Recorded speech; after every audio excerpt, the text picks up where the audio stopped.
Your book, A Lie Too Big to Fail, The Real History of the Assassination of Robert F. Kennedy. Just let me brag on you for a moment. You found out that the files were available to you.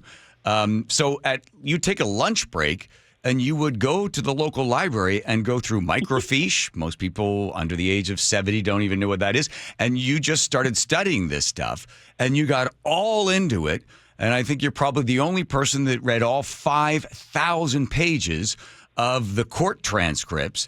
And you have dedicated, I don't know how many hours or years of your life to this, but what you have come up with, I haven't seen anybody online saying, "Oh, Pease doesn't know what she's talking about," and it was Sirhan, and he fired there were 8 bullets, and what's this talk about extra bullets and all this other nonsense. But we have you on this day not only to help you sell books, but also for the rest of the people that are listening to realize what we were told did not happen in the Ambassador Hotel in L.A. Yes. And in fact, that's why I called my book A Lie Too Big to Fail, because once they told the lie that Sirhan had shot RFK, Robert Kennedy, they had to tell so many more lies on top of that to keep the first lie intact. And they knew they were lying. And, of course, the press didn't know they were lying, but, the LAPD is communicating in the files with each other about, they're very cagey and careful and try not to say anything, but at the end of the trial transcript, one of the most interesting little passages I found was them sitting around discussing how can we keep this evidence from the public. That's how bad it was. Right. And so, they did a great job. A little bit. Yeah, Lisa, They did a great job for I guess a while. Most people, it's a shame, and then there were other stories of other assassinations and everything moved on. But if you just look at the basic math, like for instance, Sirhan's gun held 8 rounds. How many bullets were fired? Well, at least 13, provably easily 13, because that's how many bullets are accounted for. So what the LAPD did is, they ignored 5 of them that ended up in the walls and the door frames and stuff. They just pretended those didn't exist at all, even though the FBI had, basically labeled them bullet holes, not probable or possible, but actual bullet holes. So that's the first thing they did. And then the second thing they did, because this is really astonishing, there were 12 points of entry for these 8 bullets. They just made bullets go in and out of different people. One guy was shot through his pants leg, so they decided that bullet ended up in some other woman's forehead when she was bending over. And one that went into the ceiling must have bounced back down and hit somebody else in the butt. It's these crazy trajectories. Makes the magic bullet look possible when you consider what the LAPD tried to do.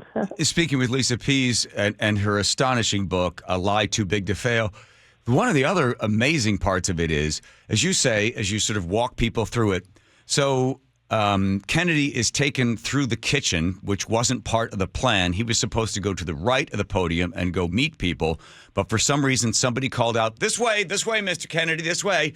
And then they brought him through there. Sirhan is right in front of him. Kennedy brings his arms up in a defensive move. His hands come up because Sirhan's standing right there.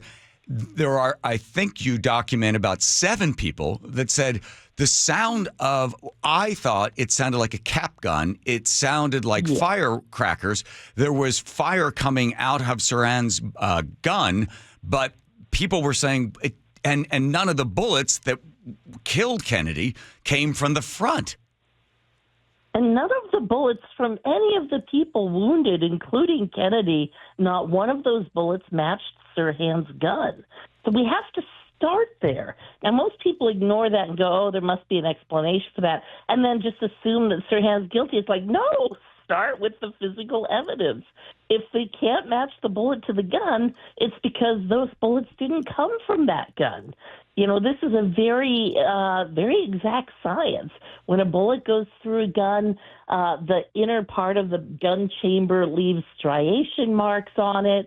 It leaves lands and grooves that show kind of the angle as the bullet is turning and tumbling, as it's exiting the gun. There's so many ways to link a bullet to a gun So the fact that they couldn't do it is really stunning. But And Lisa, so you know they tried yeah. because they decided, we're going to get a gun. This is the crazy part. They got a gun that's its serial number was close to Sirhan's one. So they were hoping that gun that they said, I guess that he used or something, that would have the telltale signs of the bullets that were fired from Sirhan. So it doesn't just physically. They tried to get a really close, because they're made on a factory manufacturing line. If you get two in sequence or very close together, they might have the same striation marks. And the people who examined the bullets later said, well, they were similar, but they really couldn't, conclusively, match it up because it was different enough that they couldn't match it up. So, yeah. I mean, Dwayne Wolford, by the way, is such a joke here in the L.A. Police Department. I read an article from the 1980s, it's like 20 years after the assassination, where they talked about how when somebody dummies up evidence, they call it a Wolferism, because that's what he was known for, dummying up the evidence. Yeah. And in the RFK case, it's very clear that he realized literally like on day 2, because the primary was June 4th, Kennedy was shot on June 5th, right after midnight, and then he died on June 6th. And so they couldn't hold an autopsy till he died, and they couldn't get the bullets out until he died. So it was June 6th. In Dwayne Wolford's police log, he gets the bullet from the coroner, and he doesn't even do a comparison to a test bullet. And we know this. He must have known just by looking at it, like, oh, my God, that didn't come from the same gun. And so then there's like this 4-hour gap later in his record from 4 p.m. to 8 p.m., even though he's been working around the clock. Maybe he went home to sleep, but maybe he went out to a firing range and shot some more bullets. Because what happened is he took a photo that night of 2 bullets saying it was the Kennedy neck bullet. There was one that lodged in Kennedy that was almost, there was a nice big chunk that they could identify, the markings on that they turned over to him. And so it was supposed to be the Kennedy bullet and test bullet from Sirhan's gun, but it wasn't. It was 2 other bullets. And we know that because in 1975, a panel re-examined them. Yeah. And the bullet that was supposed to be the Kennedy bullet should have had TN31 for the coroner's marks. Thomas Noguchi, autopsy case number, he always used the last 2 digits when he marked a bullet. But instead, the bullet that the panel examined said DWTN for Dwayne Wolford. Yeah. So, so anyway, they forged the evidence. Yeah. And I just want to add that I learned from a friend that I worked with that this is common. And it's actually in the handbook for the public defender to challenge the bullets and make sure they prove the chain of possession, because the police are known to dummy up bullets. This is not just for this case. Yeah. So if you follow Lisa Pease, you read the book. So we'll start from the fact that Sirhan was possibly firing blanks. There were a number of guns that were in the room at that time. The kill shot, he was shot, I think, 8 times. The one that to the head was the one that ended his life, but he had been shot numerous times, all in the back while he was facing Sirhan. So the big thing is this, and this is where it gets from behind. Right. And all of the shots were back to front, not front to back. Right. So here's where it gets really crazy. You go through the 5,000 pages from the court documents, and you realize there's a few missing. So Lisa Pease is like, I'm going to call somebody and find them. So you make one phone call and you say, hey, I'm going through the documents. There's a couple of pages missing. And the woman on the phone says, oh, well, let me see if I can find them. So she finds them somewhere else and sends them to you. And you then do a eureka moment by going, aha, the pages that are missing puts this puzzle together for you, Lisa Pease. And what were in those pages? Well, and I suspected it as I was looking at it because the defense had suggested that Sirhan had been self-hypnotized, which of course I thought was crazy. That made no sense to me. But it did make sense that he had been hypnotized. And so I suspected that the pages that were missing mentioned hypnosis. And when I got them back, I was correct. And not only hypnosis, but also Vacaville Prison, where they wanted to send Sirhan if by some chance the jury got him off and didn't make him guilty. They were all, in agreement that they were going to find a way to get him into this mental prison no matter what. Yeah. And that Vacaville was where the CIA was doing mind control experiments. One of the many places where the CIA was doing mind control experiments. So let's put pieces together in pieces. We have Sirhan, according to you and the evidence that you can present, he is hypnotized. He's taken into, there's a woman in a polka dot dress that leads him into the kitchen. She's in the kitchen with him. He's in there in a hypnotized state, according to you.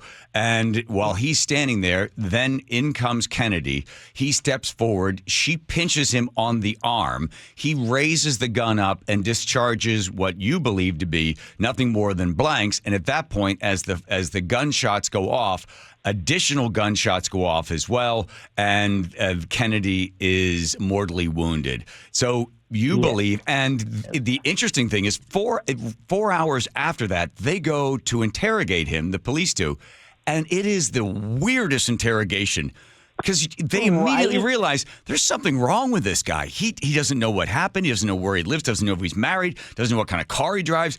They even said he seemed kind of out of it. Like he wasn't in reality at that point. And not one person suggested he was drunk until the trial. Then, of course, his team was like, oh, he'd had 4 Tom Collinses. That's why he can't remember anything. BS on that. Wow. Because, we've all been around a drunk person. If you're over the age of 16, you've been around a drunk person at some point in your life. And you know the signs, the red, bleary eyes, stumbling, the speech, the flushed face, the alcohol smell. We all know what that looks like. Not one witness ever said Sirhan had alcohol at his breath or that his eyes were bleary. But one guy did say his eyes were entirely peaceful and calm. And ironically, that was George Plimpton, whose wife, Freddie Plimpton, was one of the best witnesses to Sirhan not being the gunman, because she was convinced that it was a guy in a white busboy uniform who had gone up to Kennedy's head and shot him.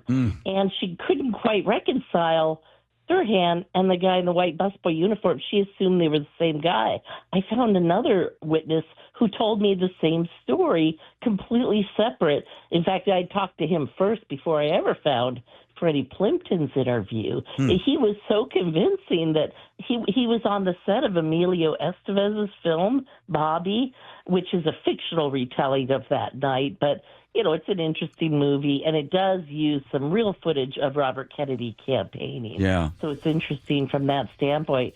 But he so convinced Emilio that it was a busboy who shot him that he put that in the film, even though Sirhan was not in a busboy uniform and didn't work there at the hotel. Lisa, can I beg you to stay with us, because we're going to go through a break? But there's 3 questions I have for you.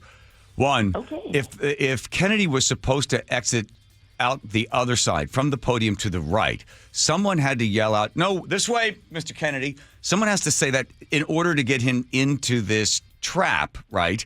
If Sirhan is in the kitchen, that's one. The second one is, who did it? And don't answer. Who did it? And why? Why did they want Kennedy killed? Because that is the big question. Because they knew. And the why tells you who did it. All right, hang on, Lisa. Hang on. Don't go to any libraries and look for any more information. So hang on, stay with us. I asked you a couple of questions. Because here's what we know. Kennedy gives the speech. He is supposed to exit to the right of the podium and go and meet some people there. Someone yells out, "Right this way, Mr. Kennedy." And they then redirect Kennedy off to the left. Now he's going to go through the back door, back in through the kitchen. It's very crowded, very hot. It's there in the kitchen that he is making its way through. He stops to shake hands with a busboy. He's shaking hands with various people. Sirhan steps up in front of Kennedy, and as we're told to believe, at that point, he fires his weapon off, although it only holds 8 rounds. There's 13 bullets altogether that have been found. So I wanted to find out from you, Lisa, is part of this story the person that redirected Kennedy, is that person part of the plot? Because they needed to have him go through there. So. No, you don't think so? No. And in fact, in my research, I really think there was a team downstairs in the other area. Had he gone the other way, Sirhan would be free and some other poor guy would be in jail, framed, I'm sure, the same way. So, yeah, I don't think he was getting out of there alive no matter which way he went. Because they didn't know until, right in the middle of Kennedy's speech was when the decision was made. Now, on the other hand, it was a fairly safe bet that he would go through the pantry because he was in the habit of talking to the print media, because the radio and the television people always got a lot of his time. But he had once been a journalist, so he had great sympathy for those print reporters, and he made a point at every stop of talking to them for at least a few minutes. So even if he had gone downstairs first, he likely would have come back through there and then, on to – they were supposed to go to a club here in Beverly Hills. I think it was called the Garage or the Factory. Factory. That's what it was. So I think he was dead either way, which is really sad. Right. You also point to the fact, after reading the 5,000 pages from the court's transcript and the couple of pages that were missing, you point to the fact that, isn't it interesting, those pages were missing, and that talked about hypnosis, how the CIA was using hypnosis. Sirhan also says that he might have been hypnotized, that you believe, and the evidence would show there's a woman that no one knows who she was exactly in a polka dot dress. As you put this stuff together, Sirhan says that she pinched him on the arm, which might have given him some sort of physical cue to pull out a gun. As you say, the evidence points to the fact that he thought he was back at the shooting range. That's the interesting part. There was a hypnotist who was Dan a really Brown. good guy who spent Dan Brown. He's spoken at trials. He's written textbooks on this and spoken at universities. Very credible person. He spent 60 hours with Sirhan and asked him very open-ended questions. What do you remember? Who was there? What do you see? Instead of his own defense team, which was kind of like, reach for your gun, Sirhan. Do you remember that? Yeah. Yeah. Like they were trying to program it into him. But he didn't remember anything until Dan Brown hypnotized him, and then he remembered the girl in the polka dot dress. He remembered pouring her coffee and then following her around like a puppy dog. He thought he might get laid. She was very attractive and sexual to him, Yeah. So, it makes sense he would follow her. But there was a witness who literally saw the girl standing behind him on a stacking tray, which would put her slightly above most people in the crowd so she could see when Kennedy came in. And evidently she got the cue. She moved Sirhan into position. She pinched him.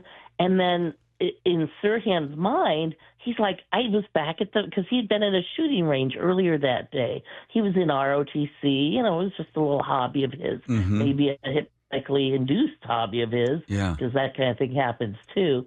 But in any case, there's no indication he even had any awareness that he was firing at Robert Kennedy or anyone. Okay, let me tell you who I think the suspect. You ready for this, Lisa? Here's who I think it is. Okay, I think it's Eugene Caesar. Right? I know most people do. Okay. His name's Thane Eugene Caesar. Okay. Yeah. So he hated Kennedy. He was a racist. He wanted George Wallace. They hired him.